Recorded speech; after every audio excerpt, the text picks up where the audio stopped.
ध्यान योगी मोटिवेशन और ETYT में आपका हार्दिक स्वागत है। नमस्ते दोस्तों, क्या आपने कभी सोचा है कि दिन रात इतनी मेहनत करते हैं आप, फिर भी महीने के अंत में जेब खाली क्यों रह जाती है? क्यों अमीर और अमीर बनता जा रहा है?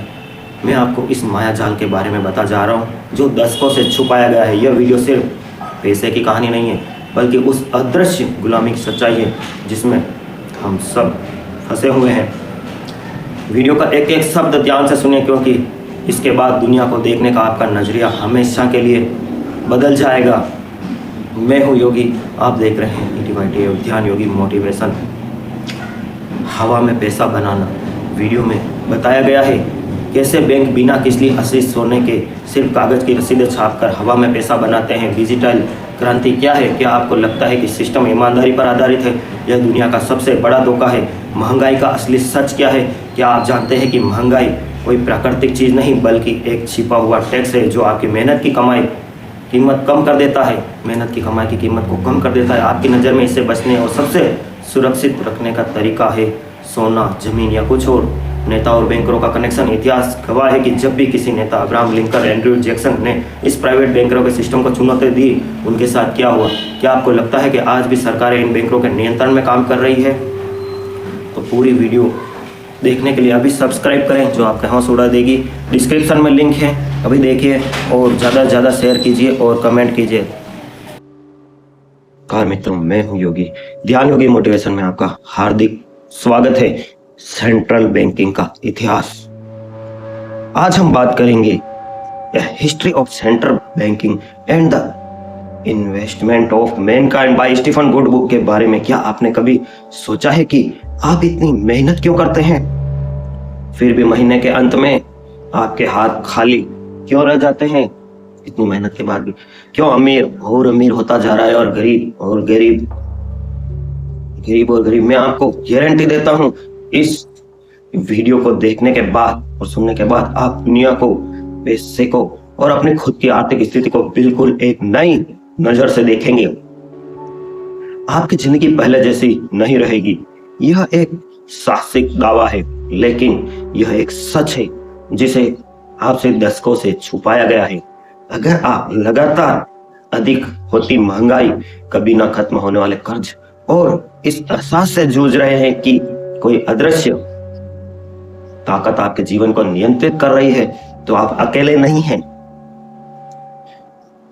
यह योगी वीडियो आपकी इन्हीं परेशानियों के मूल पर वार करेगी। यह आपको बताएगी कि यह सिस्टम जानबूझकर ऐसा बनाया गया है ताकि आप और हम जैसे आम लोग हमेशा एक दौर में भागते रहें, उस चूहे की तरह जो पहिए में दौड़ता तो है पर पहुंचता कहीं नहीं। इस ऑडियो बुक को सुनने के बाद जो परिवर्तन आप महसूस करेंगे वह सिर्फ आपकी आर्थिक नहीं होगा, बल्कि मानसिक भी होगा। आप उस माया जाल को समझ पाएंगे जिसमें हम सब फंसे हुए हैं। आपको यह चाबियां मिलेगी जिनसे आप अपने वित्तीय गुलामी की जंजीर को हटा सकते हैं। आप पैसे के असली खेल को समझेंगे और यह जानेंगे कि कैसे कुछ लोग हवा में से पैसे बनाकर पूरी दुनिया पर राज कर रहे हैं। यह ज्ञान आपको वह आत्मविश्वास देगा जिससे आप अपने भविष्य के लिए बेहतर निर्णय ले पाएंगे। यह ऑडियो बुक खास तौर पर उन लोगों के लिए है जो अब और अंधेरे में नहीं रहना चाहते, तो यह सवाल पूछने की हिम्मत रखते हैं क्यों, जो अपनी पूरी क्षमता का उपयोग करना चाहते हैं और इस आर्थिक गुलामी से आजाद होना चाहते हैं। मैं आपको सब कुछ नहीं बताऊंगा, क्योंकि कुछ रहस्य ऐसे हैं जिनका खुलासा धीरे धीरे ही होना चाहिए। लेकिन एक बात तय है, इस सफर के अंत में आप एक बदले हुए इंसान होंगे। जो तैयार हो तो तैयार हो जाइए, क्योंकि हम इतिहास के उन पन्नों को पलटने वाले हैं जिन पर धूल डाल दी गई है। लेकिन एक चेतावनी, अगर आप अपनी मौजूदा दुनिया की झूठी तसल्ली में खुश हैं और कठोर सच का सामना करने के लिए तैयार नहीं है, तो इस वीडियो को यहीं बंद कर दे, क्योंकि इसके बाद अज्ञानता का सुकून आपको फिर कभी नसीब नहीं होगा। चैप्टर 1, पैसे का राज, जो इतिहास के पन्नों में दफन है। जैसे सोने चांदी से शुरू हुआ खेल कागज के नोटों की गुलामी तक पहुंचा। दोस्तों, पैसे की कहानी उतनी ही पुरानी है जितनी कि इंसानी सभ्यता। लेकिन क्या आपने कभी सोचा है कि पैसा असल में है क्या? यह हमारी जेब में कागज का खंड है। जिस तरह से कागज का खंड है, उस कागज की असली कीमत क्या है? क्या आपने कभी सोचा है पैसा असल में है क्या? आज हमारी जेब में कागज का खंड है जिसकी वजह से हम दिन रात मेहनत करते हैं। उसकी असली कीमत क्या है? इस अध्याय में हम उसी मूल तक जाएंगे। यहाँ से सारा खेल शुरू हुआ। चलिए इस समय में पीछे चलते हैं, बहुत पीछे। एक ऐसा समय जब बैंक नहीं थे, कागज के नोट नहीं थे। तब व्यापार कैसे होता था? तब व्यापार होता था वस्तु विनिमय प्रणाली से। यानी बाहर सिस्टम, आपके पास गेहूं है, मेरे पास गाय है। हम आपस में अपनी जरूरत के हिसाब से चीजें बदल लेते, लेकिन इसमें बहुत मुश्किलें थी। हर चीज की कीमत तय करना, उसे एक जगह से दूसरी जगह ले जाना, यह सब मुश्किल था। इसी मुश्किल को आसान बनाने के लिए इंसान ने पैसे का आविष्कार किया। शुरुआत में पैसा क्या था? सोना, चांदी, तांबा। क्यों? क्योंकि यह धातुएं दुर्लभ थी, टिकाऊ थी और हर कोई इसकी कीमत समझता था। यह असली पैसा था जिसके पीछे एक असली मूल्य था। आपके पास एक सोने का सिक्का है, मतलब आपके पास सच में कुछ कीमती है। इस दौर में समाज काफी हद तक स्थिर था। सरकारें जब चाहे तब अपनी मर्जी से सिक्के नहीं बना सकती थी, क्योंकि सोना और चांदी सीमित मात्रा में थे। इससे महंगाई जैसी चीजें नियंत्रण में रहती थी। वीडियो स्पॉन्सर द्वारिका थी selective and power tools video news and ध्यान योगी मोटिवेशन। सब्सक्राइब कर लेवे और वीडियो को पूरा देखें, बहुत ही रोमांचक होने वाला है आगे का सफर। महंगाई जैसी चीजें पर नियंत्रण रहती थी। लोग अपनी मेहनत का फल सोने चांदी के रूप में बचा कर रखते थे। उन्हें विश्वास होता था कि उसकी कीमत कल भी वही रहेगी। यह ईमानदारी का दौर था।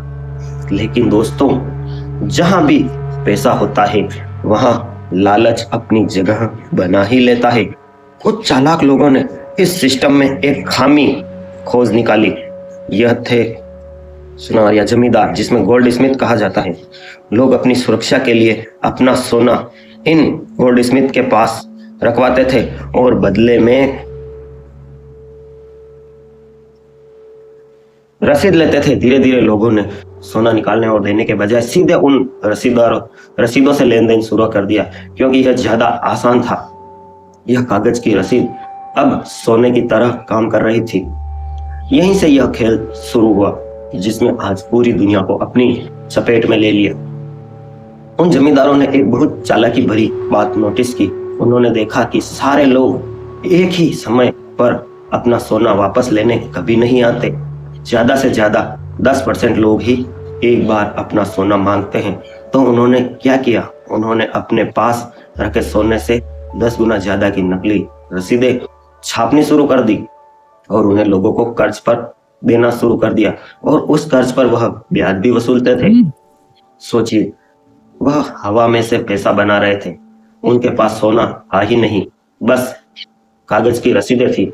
जैसे कि कागज की रसीद पर उन्होंने छाप लगाकर लिख दिया कि यह 1 लाख रुपए है और इसका सोना मेरे पास गिरवी पड़ा है, और उस रसीद को ले जाकर वो लोग 1 लाख का सामान खरीद सकते थे, जबकि वो नकली रसीद थी जिन्हें पैसा बताकर कर्ज पर दे रही थी। असली सोने चांदी के बराबर ब्याज कमा रहे थे।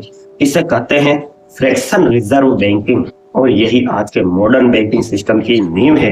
यह पहली बार था जब इंसानी इतिहास में कर्ज को पैसे के तौर पर बनाया गया। यह एक ऐसी बीमारी थी जो धीरे धीरे पूरे समाज में फैलने लगी, पूरी धरती पर। इस सिस्टम का सबसे अहम उदाहरण हमें रोमन साम्राज्य में देखने को मिलता है। शुरुआती रोमन साम्राज्य बहुत समृद्ध था, क्योंकि वहां असली पैसे यानी सोने और चांदी के सिक्कों का चलन था।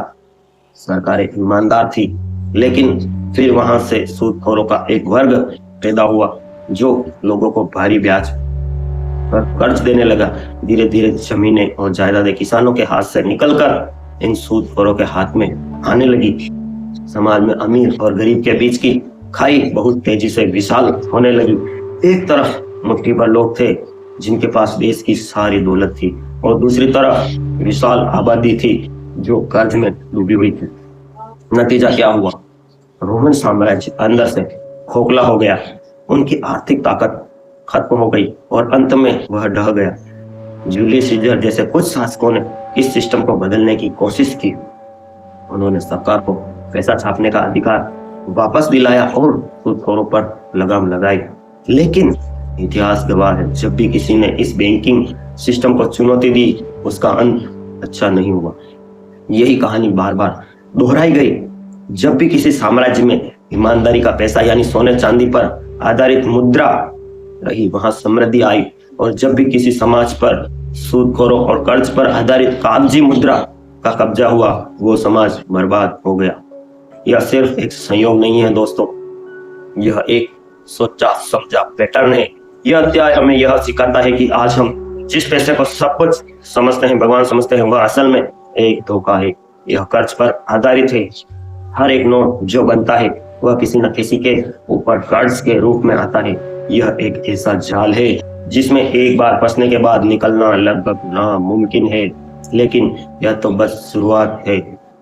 जब जमींदार जो छोटे प्लेयर थे, असली खेल तो तब शुरू हुआ जब उन सूदखोरों ने मिलकर एक ऐसी संस्था बनाई जिसने सिर्फ लोगों को ही नहीं बल्कि पूरी की पूरी सरकारों को अपना गुलाम बना लिया। वो संस्था थी दुनिया का पहला सेंट्रल बैंक।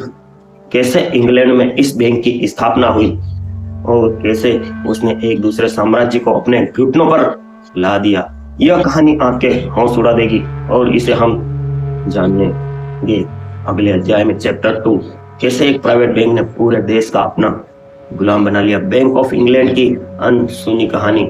पिछले अध्याय में हमने देखा कि कैसे कुछ चालाक सुनारों ने हवा में से पैसा बनाना सीखा और समाज में कर्ज का जहर घोला। लेकिन यह तो बस एक ट्रेलर था, असली फिल्म तो अब शुरू होने वाली थी। यह कहानी 17वीं सदी के इंग्लैंड की। उस समय इंग्लैंड लगातार युद्धों में उलझा हुआ था और राजा विलियम तृतीय की तिजोरी लगभग खाली हो चुकी थी। उसे अपनी सेना और युद्धों के लिए पैसों की सख्त जरूरत थी। तभी कुछ अमीर साहूकारों व्यापारियों का एक समूह, जिसका नेतृत्व विलियम पेटन नाम का एक शख्स कर रहा था, राजा के पास एक प्रस्ताव लेकर पहुंचा। जो प्रस्ताव सुनने में बहुत आकर्षक था। उसने इसके पीछे एक बहुत खतरनाक साजिश छिपी थी जो स्पॉन्सर कराती थी। इलेक्ट्रिक सभी प्रकार के बिजली उपकरणों के, पंखे, कूलर के होलसेल विक्रेता, sales service and spare, Changeri road पता न कर। लेकिन इसके पीछे एक बहुत खतरनाक साजिश छिपी थी। उन्होंने राजा से कहा, हम आपको 12 लाख पाउंड का सोना कर्ज देंगे 8% ब्याज की दर पर। बदले में आपको बस हमें एक चार्टर देना होगा, एक लाइसेंस, जिसमें हम बैंक ऑफ इंग्लैंड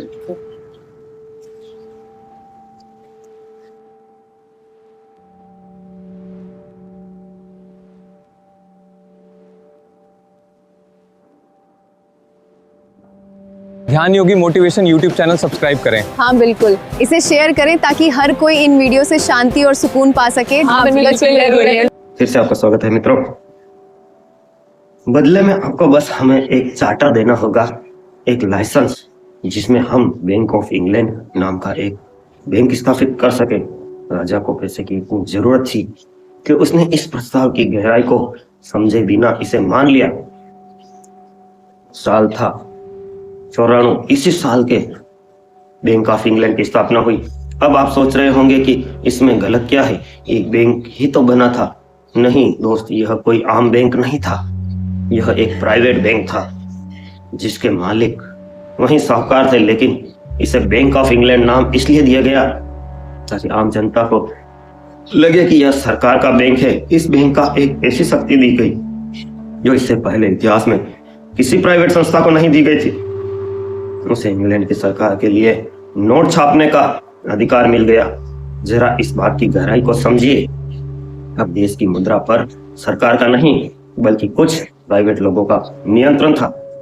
वह जितना चाहे उतना पैसा छाप सकते थे और उस पैसे को सरकार को कर्ज के रूप में दे सकते थे और उस पर ब्याज भी वसूल करते थे। यह एक अविश्वसनीय रूप से फायदेमंद सौदा था। मान लीजिए सरकार को $1 मिलियन की जरूरत है। बैंक ऑफ इंग्लैंड उस बस कागज और स्याही का इस्तेमाल करके 1 मिलियन पाउंड के नोट छाप देता था, जिसकी लागत कुछ 100 पाउंड भी नहीं होती थी। फिर यह नोट सरकार को दे देता था और बदले में सरकार से बॉन्ड ले लेता था, जिस पर उसे हर साल ब्याज मिलता था। मतलब बैंक ने लगभग मुफ्त में पैसा बनाया और उस पैसे पर वो असली संपत्ति यानी देश के लोगों के टैक्स से आने वाला पैसा ब्याज के रूप में कमा रहा था। यह एक कानूनी लूट थी जो पूरे देश की आंखों के सामने हो रही थी। देश का राष्ट्रीय कर्ज जो पहले कुछ भी नहीं था अब आसमान छूने लगा, क्योंकि सरकार जब भी अपना पूरा कर्ज चुकाने के लिए टैक्स अधिक करती तो उसे और पैसे की जरूरत होती और यह फिर से बैंक ऑफ इंग्लैंड से कर्ज लेती रही। दोस्तों ये कमेंट में बताएं कि किस किस देश में यह लूटमारी चल रही है। आपके कमेंट का हमें इंतजार है। वह एक भी खत्म न होने वाला चक्र था। देश जितना ज्यादा कर्ज में डूबता, बैंक के मालिक उतने ही ज्यादा अमीर और शक्तिशाली होते और धीरे धीरे 70% गरीब जनता कर्ज में डूबती गई। मालिक उनसे ज्यादा अमीर और शक्तिशाली हो गए। इस सिस्टम का असर सिर्फ सरकार पर नहीं बल्कि आम जनता पर भी हुआ। अब बाजार में बहुत सारा नया पैसा आ जाता तो चीजों की कीमतें अधिक होने लगती, जिसे हम आज महंगाई करते हैं। आम आदमी की मेहनत की कमाई की कीमत दिन ब दिन कम होती जा रही थी। उसकी बचत की कोई कीमत नहीं रह गई थी। वो ज्यादा मेहनत करता लेकिन फिर भी बहुत गरीब होता जाता। यही दूसरी तरफ जो लोग इस बैंकिंग सिस्टम का हिस्सा थे वो अमीर होते जा रहे थे। उन्होंने अपनी इस ताकत का इस्तेमाल करके विशाल विशाल उद्योगों पर कब्जा कर लिया। उन्होंने युद्धों का फंड करना शुरू कर दिया, क्योंकि युद्ध उनके लिए सबसे ज्यादा मुनाफे का सौदा था। वो दोनों तरफ की सरकारों को कर्ज देते थे और नतीजा चाहे कुछ भी हो, जीत हमेशा उनकी ही होती थी, क्योंकि विजेता देश भी कर्ज में डूबा होता था और हारा हुआ देश भी कर्ज में। नेपोलियन बोनापार्ट जैसे कुछ लोगों ने इस खेल को समझा। उसने कहा था जब कोई सरकार पैसे के लिए बैंकरों पर निर्भर होती है तो बैंकर ही देश को नियंत्रित करते हैं, सरकार नहीं। नेपोलियन ने फ्रांस में एक सरकारी बैंक बनाया जो देश के हित में काम करता था, ना कि प्राइवेट मालिकों के। यही वजह थी कि इंग्लैंड के बैंकर उससे ज्यादा नफरत करते थे। वाटरलू की लड़ाई सिर्फ इंग्लैंड और फ्रांस के बीच की लड़ाई नहीं थी। यह दो अलग अलग आर्थिक प्रणालियों की लड़ाई थी। एक तरफ था प्राइवेट सेंट्रल बैंक का कर्ज आधारित सिस्टम और दूसरी तरफ था एक राष्ट्र का अपना स्वतंत्र आर्थिक सिस्टम। और हम सब जानते हैं कि इस मुकाबले में कौन जीता। बैंक ऑफ इंग्लैंड के मालिकों ने अपनी जीत के बाद पूरी दुनिया में इसी मॉडल को फैलाना शुरू कर दिया। उन्होंने हर देश में अपने जैसे ही प्राइवेट सेंट्रल बैंक स्थापित करवाए। यह कहानी हमें एक बहुत महत्वपूर्ण सबक सिखाती है। यह पैसा बनाने की ताकत जनता या उसकी चुनी हुई सरकार के क्या सीन है। समझ रहे हो ना। Don't forget to like and subscribe. Subscribe करो, वो जो लाल वाला बटन है उसके साथ स्कैम करो या फिर महफिल जमाओ, मुझे नहीं पता, बस क्लिक हो जाना चाहिए। अब मैं भी जा रहा हूँ, मुझे पार्क में स्टंट हाउस फॉर रेंट। हमको सिखा Dwarikadhish electric and power tools, Fateh Nagar, ward 14। सभी प्रकार के खर्राटे, fan, cooler, spare, ICU, Orient, पंखे, सिगड़ी, सभी प्रकार की कूलर मोटरें के होलसेल विक्रेता। Power tools, spare parts, fridge, AC parts, bulb, tube light एवं सब तरह के मिक्सर होलसेल रेट पर। Dwarikadhish electric and power tools, Changeri road, Fateh Nagar, आपकी अपनी शॉप।